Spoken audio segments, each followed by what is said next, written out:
Welcome to Around the Empire. I'm your host, Joanne Leon. Around the Empire podcast is listener-supported independent media. Please pitch in, patreon.com/aroundtheempire, paypal.me/aroundtheempirepod. Also, please subscribe to the YouTube channel, youtube.com/aroundtheempire. Journalist Whitney Webb joins us to discuss her multi-part investigative journalism articles on the Jeffrey Epstein affair, his ties to intelligence and organized crime, trafficking networks, sexual blackmail operations, the origins of the Epstein case going back decades. We focus on part 2 of the series, titled Government by Blackmail, Jeffrey Epstein, Trump's Mentor, and the Dark Secrets of the Reagan Era. Whitney Webb is a MintPress news journalist and the co-host of the MintCast podcast. She's based in southern Chile and has contributed to numerous independent outlets with writing and interviews. Whitney's also the 2019 winner of the Serena Shim Award for Uncompromised Integrity in Journalism.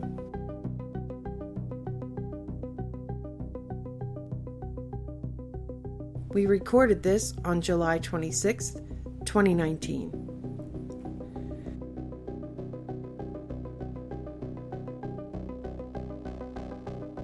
Whitney Webb is here talking to us from southern Chile. Hey, Whitney, great to talk to you again, and thanks for coming on the show. Hey, it's great to be here. So I've been engrossed in your latest articles for a whole bunch of reasons. Thanks so much for taking the time to talk to me today. And for people who don't know, the articles will be linked in the show notes in MintPress News. Whitney's doing a multi-part article, in-depth, deep dive, really well-sourced articles on the Epstein, not on just Jeffrey Epstein, but just the whole sordid environment he operated in, and what the ultimate purpose of this network was. And going back, I don't know, we're going on 100 years now, maybe, for how long these kind of tactics have been used. So part 2 is called Government by Blackmail, Jeffrey Epstein's Trump's Mentor and the Dark Secrets of the Reagan Era. And particularly of interest to me is the Iran-Contra era. She digs into that here. I'm not sure exactly how to start here, but maybe you just want to do a high-level overview of what this is about. I think most of our listeners will probably have known about this, but let's just introduce them to this series and what you're doing and, where you're going with this. Okay. Well, basically what the series is about is aiming to show that Epstein is not a fluke, right? He's not this isolated case, that he is part of a network that has existed for decades and has been extensive. In terms of its use of sexual blackmail operations. It's connected to intelligence, potentially intelligence agencies of not just the U.S., but also Israel. It's connected to elements of organized crime, which also incidentally share ties to Israel as well. And, several oligarchs and also people, top officials in the U.S. government, including U.S. People linked into the U.S. intelligence, but also people that were well-known political operatives of past eras, really going from the 50s onward. There's evidence that these sort of tactics, as you said, have been going on for a long time, right? World War I, potentially. I don't go that far back. I just talk about, I start off talking about prohibition and how these certain businessmen whose some of whose descendants have gotten, involved with Epstein or similar operations. Businessmen like that, their ties to organized crime that in turn became deeply embedded with U.S. intelligence.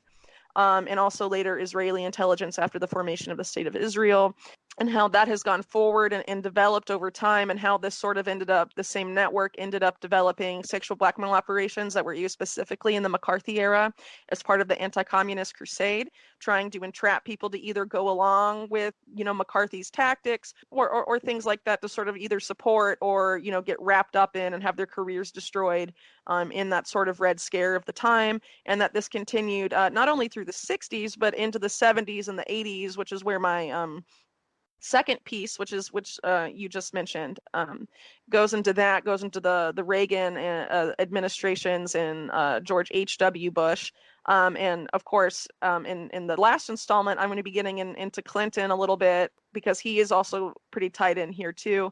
As we know, also tied in with Jeffrey Epstein, and also Trump is, there's relevance to Trump here because one of the central figures actually in this anti-communist crusade, sexual blackmail ring that was exploiting and abusing children as well, was Roy Cohn, who was Trump's mentor and was very influential in the Reagan eras.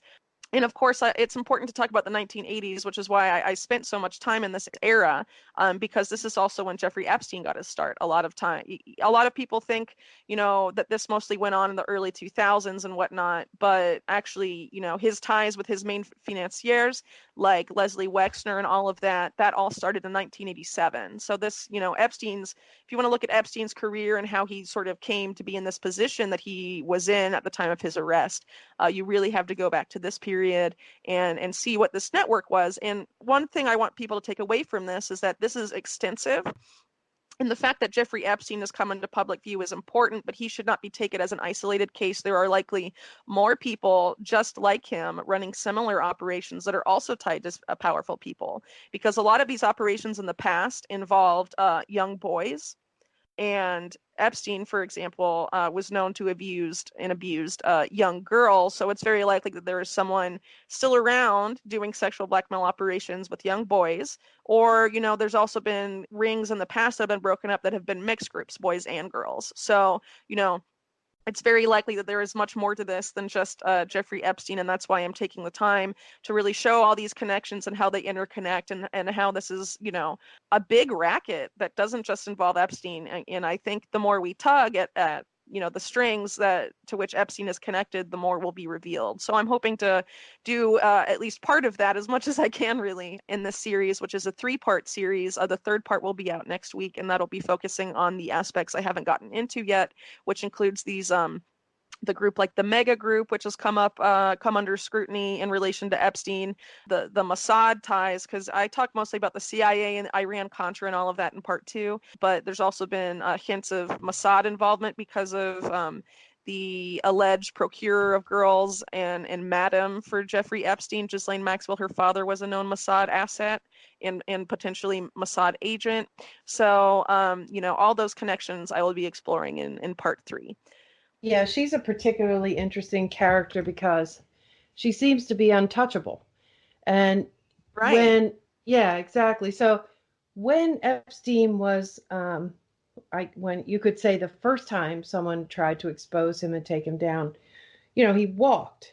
He basically walked. He got a slap on the wrist, and a very shady deal was cut by, Trump's former cabinet member, Acosta, who, of course, then resigned.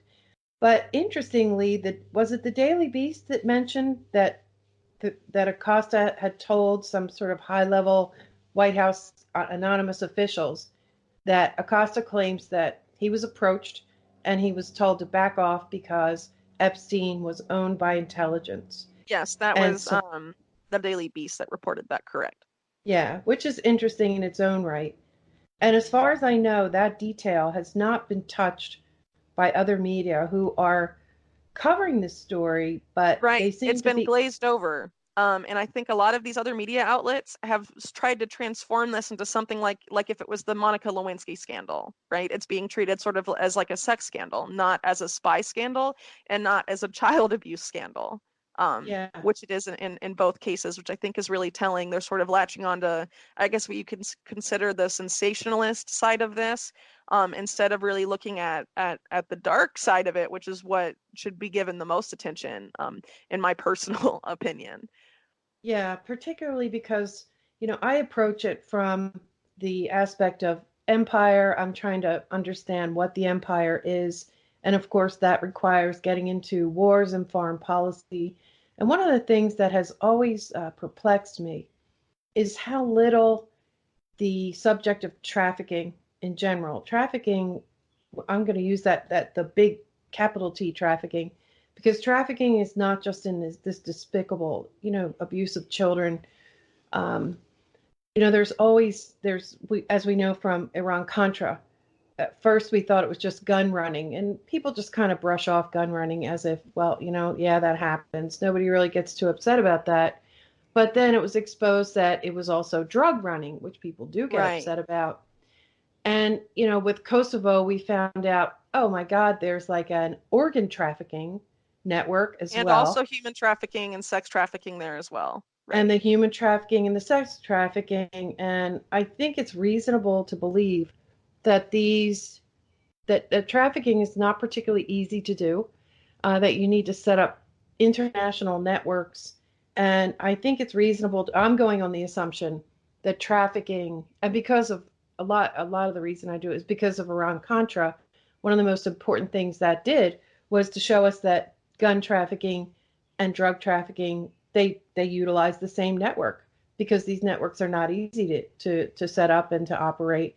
So I think we should assume that the kinds of trafficking, if it's guns, there are going to be other contraband, including people, which is, Right. one of the things that's made it hard for me to even read about this. Some of these stories I have, I don't know, not avoided, but I didn't dig into them because they're so upsetting, really. Yeah, they And really are upsetting.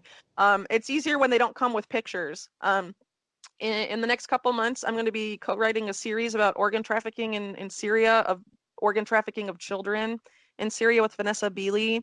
And she had pictures, and she showed them to me like 3 months ago, and I still can't get them out of my brain. It's really hard to it's a really hard subject to cover. But it is important to know, because if we shy away from these things, because they're uncomfortable, the intelligence community that is deeply involved in this will continue to do it, because they've never been held accountable, either because people were scared to report on it, or because people preferred to write about something different, right? So I mean, it's not easy. And it's, this sort of stuff I do not enjoy writing about at right, all. right. What I am trying to do is to get people to realize how extensive this is, that this is not one of those things where, you throw, I forget the phrase exactly, but you throw like the fish out of the barrel or whatever. You have to, it's the whole system that is this has become so embedded and entrenched in how the intelligence community works, how the CIA works, because they have really, as journalist Doug Ballantyne has described, the CIA is really like the organized crime branch of the United States, because they often, when they develop ties overseas, they go to the underworld, the criminal underworld, to develop their contacts, and things like that. And that has, over the 70 years of the CIA's existence, really meshed. Not the tactics of the mafia and CIA tactics have really not started, they have, merged together. And that's why we're seeing these sort of things happening with the involvement of top political operatives. And as I talk about in my second piece, that came out yesterday, there were several top political operatives or that were involved in the Reagan administration or involved in the CIA during that time, that were involved in this. And it wasn't just in the US, it was in Central America as well, going on there. And, it's also important to point out that Epstein's operation was also international in scope. It was, yes, his residences were mostly located in the US, but he also had, luxury apartments and all this in Paris. Ghislaine Maxwell took some of the girls who came out as accusers of Jeffrey Epstein, that they had been taken to London, that they had been taken to all these places. I think one of I forget the name of the victim, but she said that she ended up leaving her I guess enslavement by Epstein. She had been sent to Thailand to recruit a girl, and that's where she met her now husband. So this is a global network. I'm just going to be focusing mostly on the U.S. intelligence side, and in my next article a bit on the Mossad, because that's what's really come up with Jeffrey Epstein specifically. But he's just one person, like I was saying. And if he was doing this internationally, there's other people doing this on an international scale as well, right? Because the CIA's activities are not, just exclusive to the US, they're everywhere. Right. And I mean, we know that J. Edgar Hoover was infamous for collecting dirt on people, and particularly Right. on powerful people. There seems to be a particular focus on, well, obviously, they're going to need to control or try to control presidents. But there have been a number of people who have talked about the focus on controlling Congress. because, well, you can, everybody can understand why that would happen. But I do remember, and I'm hesitant to bring her up, but Sibel Edmonds was an FBI whistleblower. She spent a fairly short amount of time at the FBI, but she said something. The direction she has gone into in more recent years, I just avoid those because I'm not particularly confident of that. But there are a few things she did go into, which had to do with that the FBI collected compromising information on Congress, and in fact, they preferred candidates that they knew were flawed and could be owned. Right, because they're controllable. Correct. Yeah. Mm-hmm. Yeah. And she spoke pretty extensively on this. And I just used that. That seemed very credible to me. She talked about a particular congressperson in, I think, Ohio. And, she talked about some specifics about how, that they'll use cameras, they catch someone in a compromising situation, whether it be they're gay or they have a drug problem or someone in their family. I mean, it would be pretty easy to compromise just about anyone, I would think. Right. Especially if you're willing to branch out to their children and their family and things like that. So one of the purposes of these kinds of networks seems to be, control, of course, control. It seems like Yes. money and power are what these things are about. And they're using the most shocking things when you involve children and right. sex, Well, that tells you a lot, right? That these people are willing to abuse and exploit children as a means of obtaining power and maintaining power. That's the type of mentality that controls this network, and there's multiple people involved in that, and a lot of them are important people in government, right? Exactly. And the other thing is that it possibly makes sense out of something that I've always found to be just completely nonsensical, which is why we seem to have a policy of destabilization. We go around, we destabilize these countries. We say that we're doing the opposite. We say that we're going in for humanitarian efforts, or we're, taking down a terrible dictator or whatever. But particularly in the Middle East, it has just been a policy of destabilization. And what happens when you destabilize a country? Well, I mean, you can use many examples, but you can use Syria as one example. And when you use sanctions, I should make sure I bring that up. You create black markets, you create smuggling, because people You create black markets, and with destabilization, like in Syria too, you don't, the military is so focused on maintaining, trying to keep the government from collapsing, right, in Syria, right, fighting all these so-called moderate rebels and stuff, right, but they're not policing the border. So for example, the Idlib Turkey border is a total free-for-all. Yep. There's children that are moved across that border. There are guns. There are really anything goes there, right? Because you have the people that would normally, the Syrian officials and military people that would normally be policing that border, their attention is elsewhere, right? So you have that element, and then as you say, sanctions means that there's a scarcity of lots of things, meaning that there is a black market because you can't officially send things to Syria because of U.S. sanctions or international sanctions or whatever. You have to go another route to get those goods in. Exactly. And it's profitable for the people running that. So obviously there's the money incentive to do it, and it definitely happens. Right.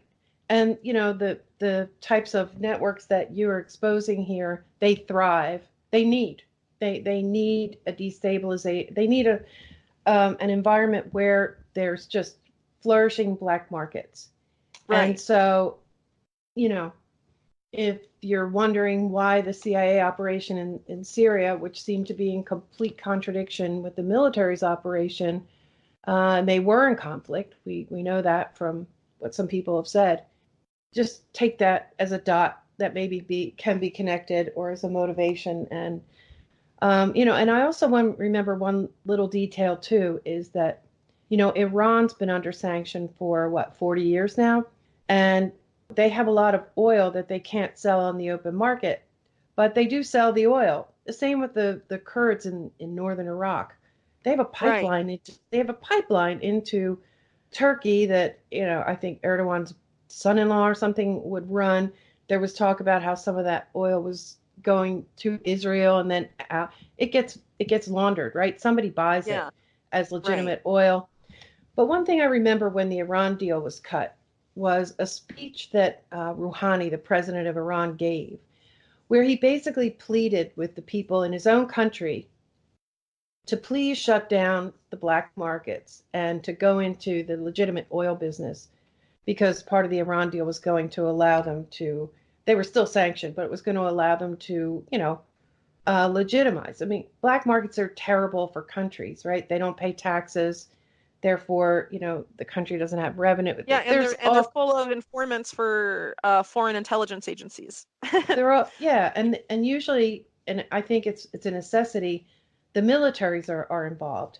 I remember someone saying that, with Syria, how you get stuff in and out of Syria is you basically have to bribe a military officer, or you have to bribe people at the checkpoint and things like that. And, leaders also use it to keep their military loyal to them. So they just allow it to go on because the not just the military, but the sheriffs and the police and things like they all have to be in on it so that the routes can stay open. So it's the shadow commerce. I mean, just the whole thing. You have to sort of put your mind into that. And in my case, I try to keep that in mind to try to understand some of our wars and foreign policies too. And it actually helps things make more sense, which is terrible, but yeah. So let's go back to Epstein. One of the best things you do here is you go back to when did Epstein become a thing? When did he come into power and why? What's your best guess on how that happened? Well, so it's hard to know exactly when Epstein got involved in this network. Some people say it's when he got started working with Leslie Wexner, who is the billionaire who owns Victoria's Secret and is believed to be the source of much of his billionaire wealth, right? But it's also been pointed out that this likely goes back, even farther, for example, to when he was hired to work at the Dalton School, which is this elite, private school.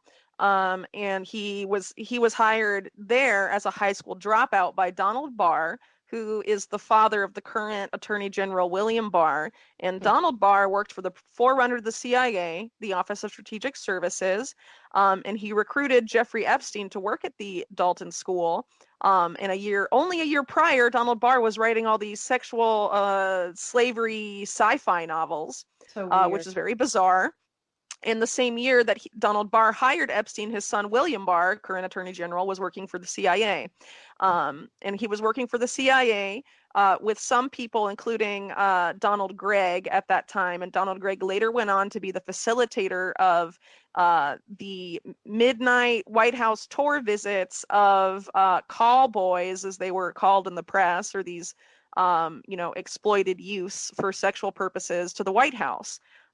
So that is a very, I would argue, nefarious connection there. And also Bill Barr, William Barr, when he was in the CIA in the late 70s during this time period when Epstein was hired and all of that, he and Greg and other officials at the CIA, they were involved in hiding the CIA's activities from the Church Committee and the related Pike Committee. Of that time period for congressional investigations. And one of the things they were trying to hide was the CIA's extensive use of sexual blackmail operations, which the Washington Post had nicknamed the CIA's love traps, where they were trying to lure foreign and domestic political officials into bug departments, into sexually compromising situations, right? And these people are all very interconnected, as I point out. And they're also interconnected to the people that I talk about in part one of my series. So, for example, the guy that was running the callboy sex ring that had these White House tours, for example, he was a good friend of Roy Cohn, who I point out is running sexual blackmail operations beginning in the 50s and decades after. He actually hosted birthday parties for Roy Cohn at his house. So there was definitely associations there. And, Craig, Craig Spence guy. Craig Spence, who was this very powerful Washington lobbyist in 1982. The New York Times called him like Washington's Jay Gatsby, referring to the Great Gatsby novel. And he was, it was a very glowing profile of how great his parties were. And then it came out a few years later in the Washington Times that all these parties took place in his house were all bugged and everything was recorded. And he offered children for sex to his guests, and he also offered copious amounts of cocaine, among other things, to try and blackmail people. That Spence claimed that he was working for the CIA, and that he was also involved in drug running to Central America during Iran-Contra. Right. And this is just one example. There's a lot of other Iran-Contra connections to a lot of the other sex rings that were busted during this time, or pedophile abuse scandals that were busted during the late 80s and early 90s, that all had, either ties to top officials in the U.S. government or to the CIA, and that were involved in Iran-Contra in some capacity, which is really telling. And these even include Catholic charities that originated with Cardinal Francis Spellman, who again is a close friend of Roy Cohn's. Roy Cohn used to do pro bono law work for him, and this cardinal was seen at some of these blackmail parties Roy Cohn hosted, and one of his underlings, Bruce Ritter, founded Covenant House, and which is this Catholic charity that still exists today. But it was found that for several years he was had basically manipulated and preyed on a lot of these homeless youths that he had taken in to his personal home before Covenant House even had its own private residences. And there were all these rumors about that you could be raped if you stayed there, and all this really messed up stuff was going on. And it turns out that Covenant House was funded by one of the best friends of George Bush Sr., who was also his roommate at Yale, and they'd known each other since they were children. And he was the main funder of all of this. And he funded it through this foundation that was also funneling money to the Contras. And it had all these people on its board that were top politicians and top people at Bear Stearns, for example, and all these other banks. And it's interesting to point out that after Jeffrey Epstein left the Dalton School, he was hired to go work at Bear Stearns, and he was hired by the head of Bear Stearns, who was Alan Greenberg, who was a close friend of Roy Cohn and a lot of these other people that I talk about in part 2. I'll get more into that in the next installment of my series, where I talk more about who worked at Bear Stearns and all of that, and Bear Stearns' connections to the Mega Group, and Alan Greenberg's connections to Roy Cohn and all of that. Can you explain? The Mega Group was new to me. I had not heard of that before. I definitely heard of the Franklin ring. I remember reading about that years ago when I sort of started to dig into all the things that are out on the internet. And of course, you never know whether these things are real or whether they're not. The Washington Times itself is kind of a weird outlet. At least at that point in time, I think it was considered to be a Mooney outlet or something like that. But that one seemed to have legs because there were courts involved. And so I did take that one seriously. It was a full investigation, and Craig Spence claimed that he was going to be suicided, and then he dies of a suicide just a few days after that expose is published. And he tries to he names some names before he dies, and he leaves all these weird hints about what's going on. And later investigations into this found that his ring was connected to the Franklin child sex abuse ring that was based out of Nebraska, but trafficked these kids to DC and allegedly other places as well. Just a total mess. And of course, the Franklin scandal, the man that ran that, Larry King, not the journalist, another man, also had connections to Iran-Contra. He was deeply affiliated with an organization that sponsored speaking trips for Oliver North, who was the main military official involved in Iran-Contra, and also leaders of the Contra groups, paramilitary groups. And it was also headed by people that were business partners of the former head of covert operations for the CIA and top people in the Reagan administration. So, all of these things, when you take it all together, as I put it out in part 2, even if there was, some aspects of that, of the reporting from different sources on that may have been sensational in some aspects at the time, when you take the whole thing together, it's really evident that the Iran-Contra network was involved in this child trafficking to an extent. And this is just based on stuff that managed to surface. It's very possible that this was much more extensive than than the information I was able to dig up, right? Absolutely.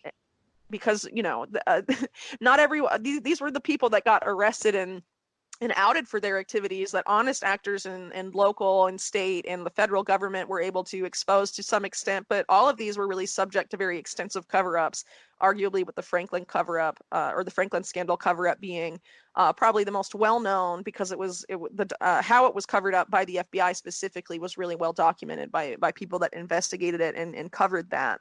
But at the same time, like a lot of these other groups that I cover here, like the scandal about Covenant House, for example, that was also when that was exposed. I think the New York Post was the outlet that first exposed that.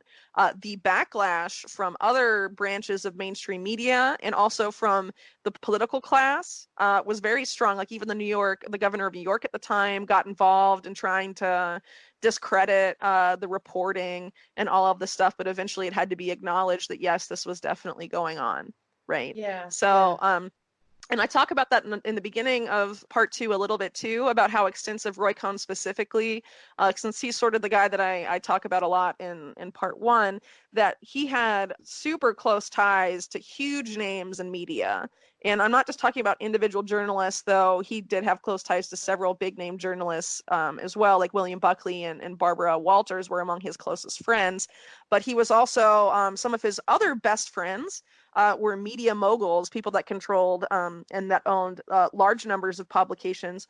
One well-known example being Rupert Murdoch was a close friend of Roy Cohn's. And of course, Murdoch owns Fox News and the Wall Street Journal and a whole bunch of other stuff. But he was also his best friend from high school and lifelong friend was the Cy Newhouse, I think is how you say his name.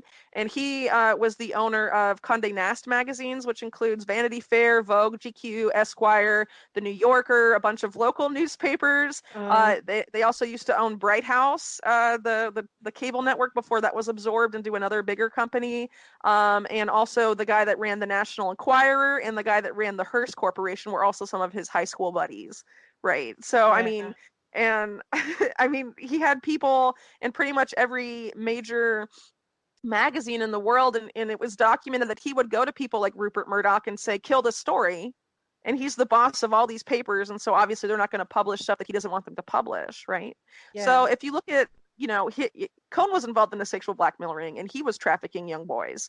Right. So obviously that's why that never came out, why he was alive. And why most of his journalist friends who outlived him, because Cohn died early because of complications from AIDS.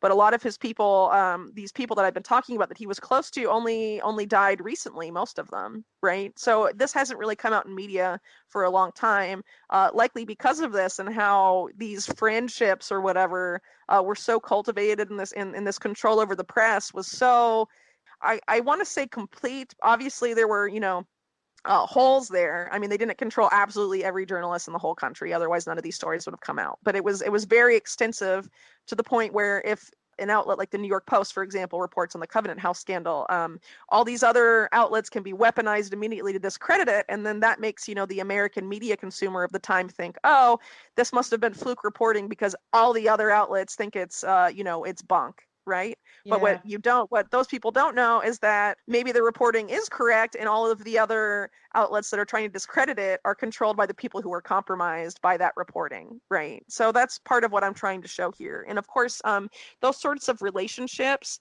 between these people in the media, it continues today. Right. So a lot of people in Jeffrey Epstein's Little Black Book, for example, people close to him were also media moguls or big name reporters. Barbara Walters, for example, is someone that overlapped with Roy Cohn and is also in Jeffrey Epstein's contacts. Someone that dined at Jeffrey Epstein's house is Mortimer Zuckerman, who owns the New York Daily News, among other outlets, right? And so, this is something that continues, and we can see this in the Epstein case, but also let's remember, too, how all of this is involving intelligence, the intelligence community. It's been known for a long time that the intelligence community cultivates relationships with journalists, and this has come out in recent years. A good example example, a well-known example would be Ken Delanian, who was fired from the LA Times because of how deeply he was coordinating with the CIA. But instead of being blacklisted from working in journalism again, he gets a much higher paying job at NBC News, and now he's on MSNBC cable television all the time. Yeah, he fails upward. Yeah. Oh Well, it's my pretty God. much, if you show the more compromised you are by the establishment, that it seems to increase your pay grade. That is the impression that gives, right? Yeah, for And sure. so, And we should also mention that Bill Barr, like when Bill Barr came into, he became the Attorney General. I was like, oh, okay. I mean, he's a fixer, right? oh, In totally. And we're already seeing that on a big extent, not just with the Jeffrey Epstein case, right? He's not just recusing himself, he's refusing to recuse himself from that. And that's not only bad because of what I mentioned earlier about him and his father hiring Epstein, but actually the law firm where he was working when the sweetheart deal for Epstein was the law firm involved in getting Jeffrey Epstein that sweetheart deal in 2008, right? So his law firm, his law buddies all were involved in that. So that's just another glaring conflict of interest. But now, not to take this too far off topic, but Bill Barr recently gave a speech at an FBI-sponsored cybersecurity conference, and he basically said that there's going to be some sort of event that's going to galvanize public opinion about allowing increased government, that could happen at any time, right? This event will happen soon and could happen any day now, that will galvanize public opinion around the end of encryption, about allowing the government to have backdoors into all your technological devices and to having control over all of your private communications. And at the same time he did that, he also said that he's going to revive the federal use of the death penalty. he So just did it. he's right. He's revving up his engines to do a lot of nasty stuff. Let's remember too that when he was Attorney General under George Bush Sr., I believe he wrote a memo where he was trying to justify the need for an increase in the prison population of the United States, which of course is the largest prison population in the entire world. And I believe it already was at the time when he was writing that, and he was saying, oh, we need more prisoners, right? So that's the guy that's Attorney General right now. So for all those, if there were any stragglers that thought Trump was going to drain the swamp, I really hope that Bill Barr's appointment and tenure as Attorney General is making it clear that wasn't the case if you weren't already aware of the overwhelming evidence of complete swamp control of the White House and the cabinet. Yeah. I mean, he stepped in and he facilitated the pardons of the Iran Contra scandal was pretty big. It was public hearings and so on. And so the public Yeah, and really he had was, all the main criminals of that pardoned. Good point. yeah, so Forgot to mention that. they did get to the point of indicting people and things like that. But he stepped in later and cleaned that all up. And there have been a couple of things that, I'm always trying to think, well, what's going to be his goal here? Are there any good guys? I tend to think not. There may be some less good guys and bad guys, and the good guys, maybe they are good and they have to, they have to wade in the muck in order to take down the other. I don't know. You can go crazy thinking about stuff like that. But one of the things that Bill Barr seems to be his top priority seems to be maintaining the institutions. And Andrew McCarthy is a right-wing guy who's been talking a lot about the Russiagate thing. And, he was ecstatic when Bill Barr was brought in. And one of the things he openly admitted is, the thing we have to be really careful about is maintaining the authorities, meaning all the surveillance and the post 9/11 security state authorities that these intelligence and law enforcement agencies gained after 9/11. They seem to be most worried that they're going to lose some of their authority and their powers. They don't want these institutions to be discredited. They're afraid that through public insistence, they're going to be weakened or even, I don't know, wiped out. That seems completely unlikely, but cut down to size. And that seems to be their overall goal here. And because of the articles that you've written, you can see that not only are these institutions powerful for the obvious reasons, but they're also very powerful for some other not so obvious reasons here. So I'll be very interested I think that some things, maybe even the Russiagate thing, and I don't want to get too off topic, but I think one of the reasons why it's been so hard to nail that down is that it's not a partisan thing. It's sort of factional wars and things like that. And if they take down certain people, it's going to touch on some of their allies. I think there's a lot of that going on, and I'm Right. very I think curious to that's see. why. Oh, sorry. I'm Sorry. very curious to see how they're going to approach this Epstein thing, how they're going to take down the people who they want to without taking down the people who they don't want to. And I'm watching. I just noticed that today 2 articles came out in the mainstream media who's been, only touching this a little bit.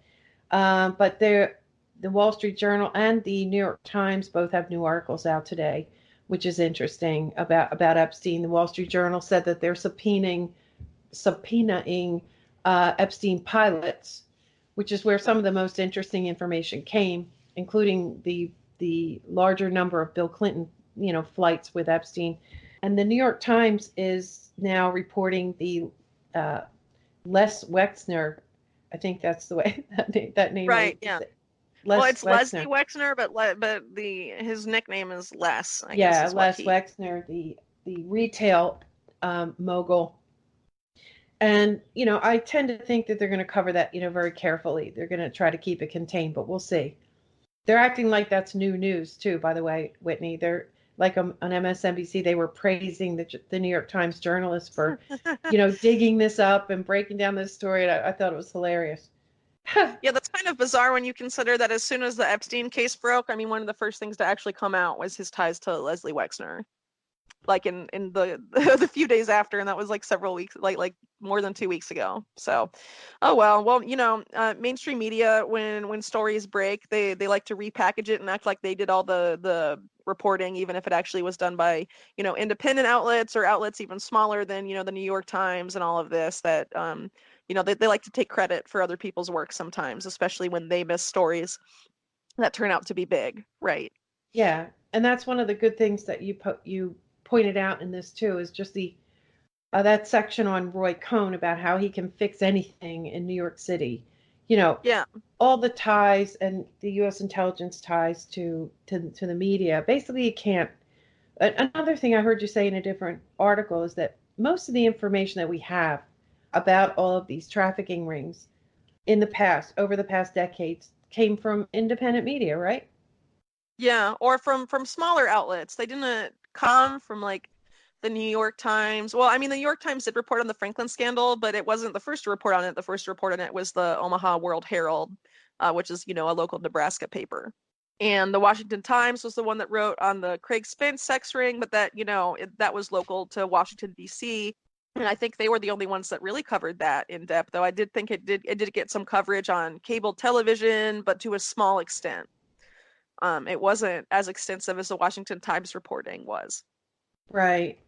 What else should we touch on before we wrap up here? I don't want to leave out any. Well, so I mean, there's so much information here, but one thing we haven't really touched on is the organized crime angle and how a lot of these same people are connected to the same figures in organized crime. So part one, I talk a lot about the ties of some of these liquor barons and all this that were involved in either sexual blackmail operations or later became their children later became involved in the mega group and all of that. Their ties to this particular crime figure, Meyer Lansky, and of course he had a major criminal enterprise that involved many people. Specifically the main factions of the Italian mob and the Jewish mob, which he brought together with Charles Luciano, head of the Genovese crime family at the time, and they formed the National Crime Syndicate and its enforcement arm, Murder Inc. And so Sam Bronfman, whose children, Charles and Edgar Bronfman, later became major figures in the mega group. And then I talk about his ties to Louis Rosensteil, who is the mentor to Roy Cohn and the guy that is believed to have started the sexual blackmail operation I talk about in part one. But I also point out in part two that this same mob retained power well beyond this era and into the Reagan administration. Actually, the Reagan administration was very influenced by one figure in particular who was really responsible not just for Ronald Reagan's political career, but his Hollywood career and his career in television, and that was Lew Wasserman of MCA, who also got Reagan appointed to be head of the Screen Actors Guild and also financed his 1966 bid for governor of California, which he won and really launched him onto the political stage and later made him into a presidential candidate. And he eventually became president. And Lew Wasserman, head of MCA, right? He got his start not at MCA, but as a member of the Mayfield Road Gang, which was run by the number 2 figure in the Jewish mob after Bugsy Siegel was killed, and that was Moe Dalitz. And that he was considered, sort of like a protege of Moe Dalitz, and he was very close to this other guy named Sidney Korshik, who was this lawyer similar to Roy Cohn, a mafia lawyer, and who was often compared to as the successor of Meyer Lansky. And Lew Wasserman was considered to be Reagan's mentor, right? And as I mentioned, responsible for his political career, but notably this translated into influence when Reagan became president. There was a DOJ probe into how MCA was tied into organized crime, right? Because Lew Wasserman, I just mentioned, was very tied into that, and the organization was as a whole, and that got the DOJ's attention. But then Reagan becomes president, and he kills that probe off at the highest level, right? He has his Attorney General Ed Meese shut it down. So that's just to show that this sort of same mob has retained influence, not just from the 40s when it forged its formal alliance with the forerunner of the CIA, the OSS, and of course that tie continues to today, but it continued well into the 80s.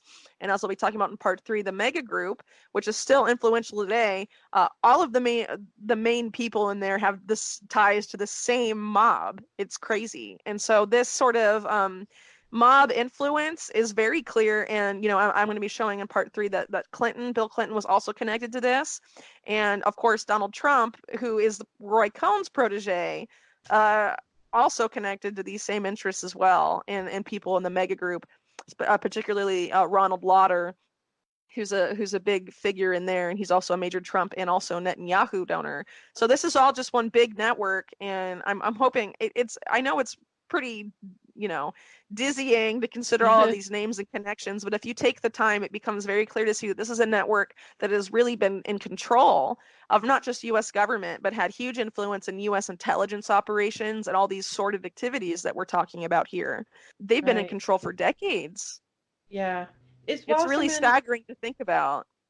Wasserman's kind of a common name, but is there any connection to Debbie Wasserman Schultz there? I actually have no idea. It may just be a common name, but he was, based on the West Coast, and she is a Florida politician. So I'm not sure, but it's possible. I didn't look into that, but given that they both have a penchant for corruption, I mean, I wouldn't be entirely surprised there was some overlap, but I did not look into that, so I can't comment on that specifically.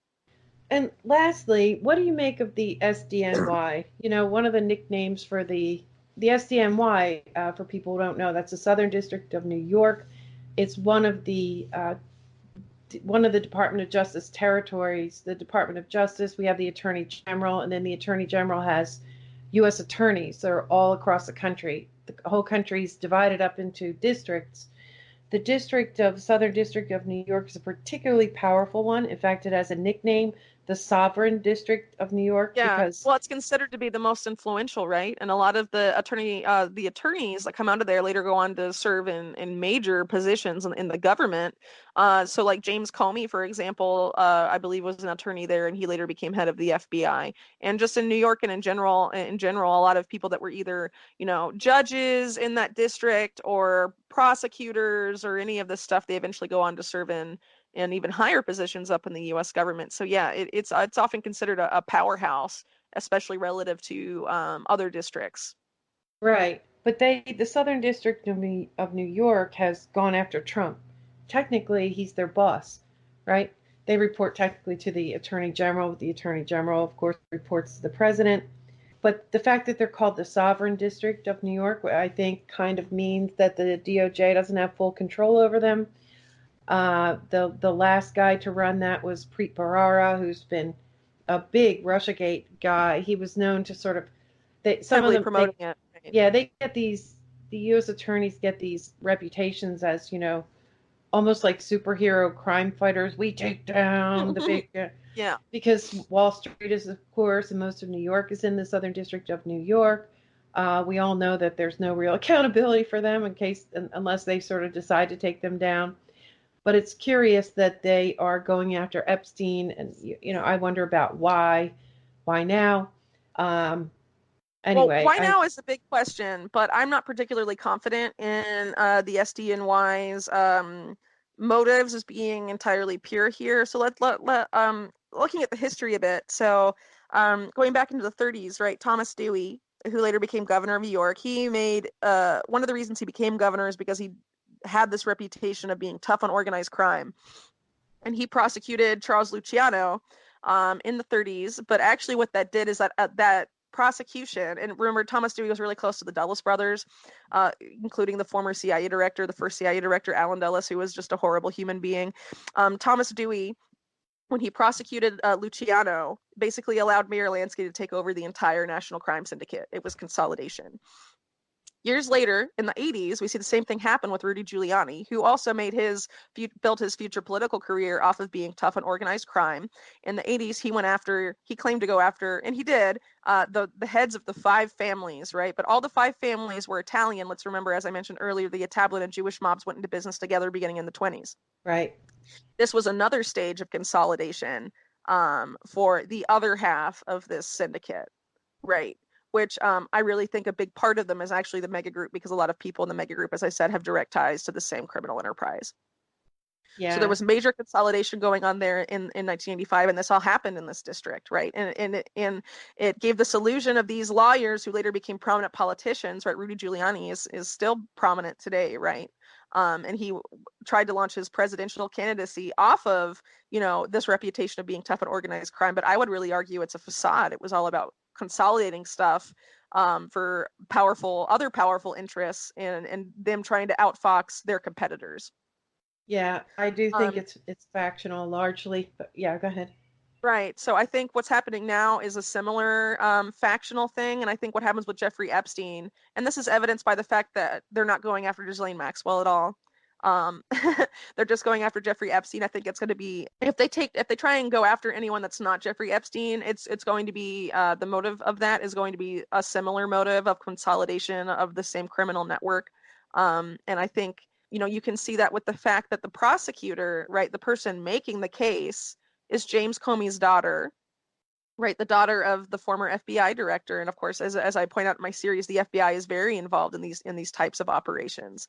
And actually in 2008, part of the sweetheart deal that was brokered by, not just was brokered by Acosta, but it was also partially brokered by the FBI, according to the FBI's own records, that in exchange for no federal charges, Epstein would become an informant for the FBI in 2008. Right. So obviously the fact that she was put on this case, she's normally in charge of the public corruption division, and this is a sex trafficking case, and there is a sex trafficking division in the SDNY, and their prosecutor isn't on the case. It's Jame Comey's daughter from a separate division. So to me, that's really telling. I think they're just going to go after select people with that. Let's also remember too that I believe the judge of this is a former law partner of Rudy Giuliani's. Berman. And he used to work, I believe, for Stephen Ross at Time Warner. And of course, Stephen Ross began that company with money from an affiliate of Meyer Lansky, Abner Swillman, right, who's also connected to the same enterprise. So I am not entirely convinced that this is, just the work of good actors. They may be going after Epstein potentially because there was some sort of uprising of smaller good people in the FBI saying you have to prosecute this guy. I think that's possible. Or it could be, factional, war, I guess, legal war between factions who are fighting for control of this giant criminal enterprise that we call the U.S. government. Yeah, and just to wrap this up, first of all, the generational nature of this thing is very creepy to me, but it also occurred to me just yesterday that in seizing Epstein and arresting him and imprisoning him, the SDNY also raided all of his places and seized his materials, his blackmail materials. Now they have the blackmail. Yeah.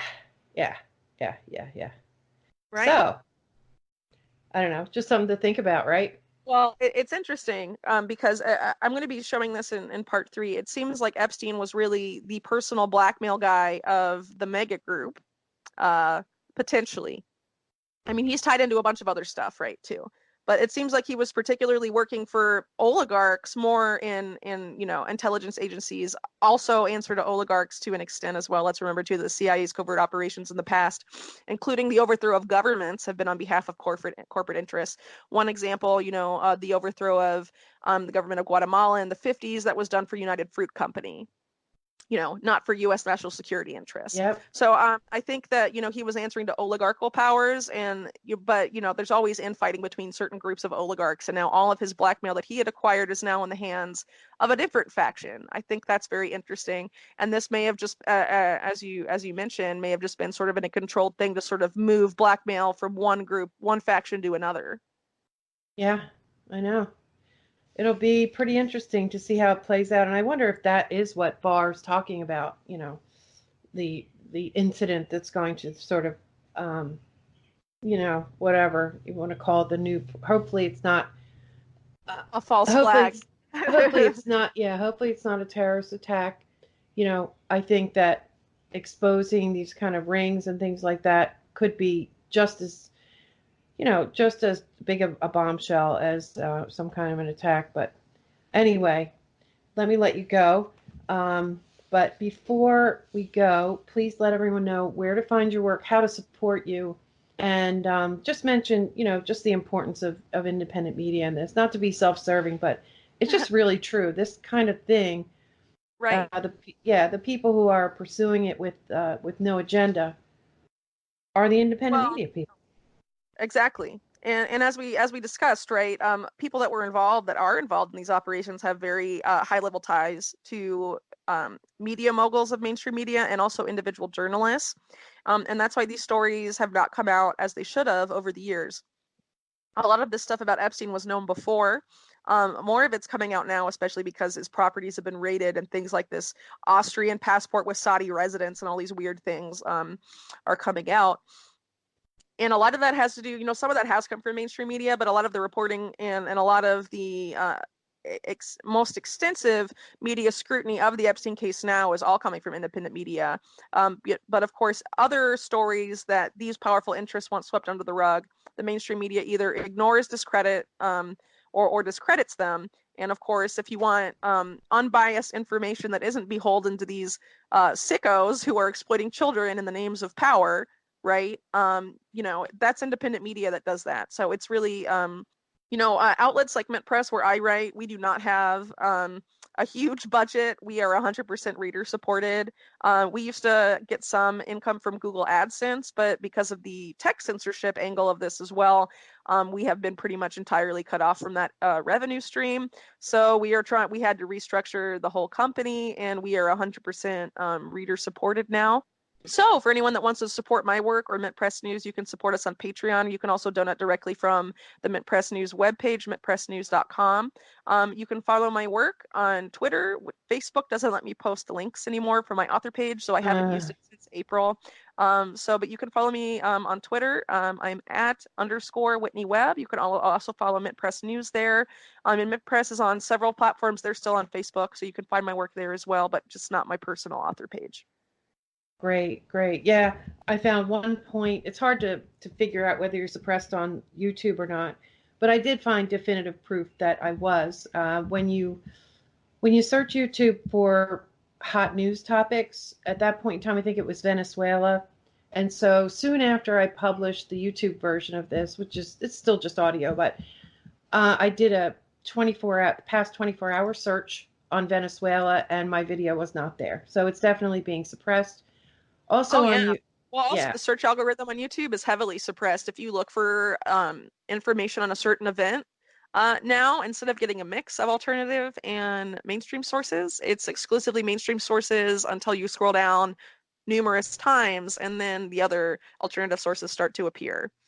Something I've noticed recently, and they announced they were going to make that change, so it's not surprising to see really, but it is troubling. So if you want to, you have to go. You can't really depend on YouTube or big name social media networks to find the content you're looking for, unfortunately. Yeah, best to just go straight to the website. But on YouTube, just to clarify, I searched on Venezuela. I definitely had a new video out there that was there within the past 24 hours. It had Venezuela in the title and in the tags. And I filtered for the last 24 hours, and I looked at every single video, and mine was not there at all. So I was completely, completely suppressed from that search. So that surprised me. Also, Facebook actually messed with the links to my site at one point. It wouldn't. So I'm targeted too, even though we're small. You're never too small. They'll still suppress you. And but the one reliable thing for now, you can still get to our websites. So that's the reliable thing to do. But anyway, thank you again, Whitney. Thanks for the work you're doing, and thanks for taking the time to do this today. I really appreciate it. Yeah, absolutely. Thanks for having me on and for, giving me a platform to discuss my work. Thank you.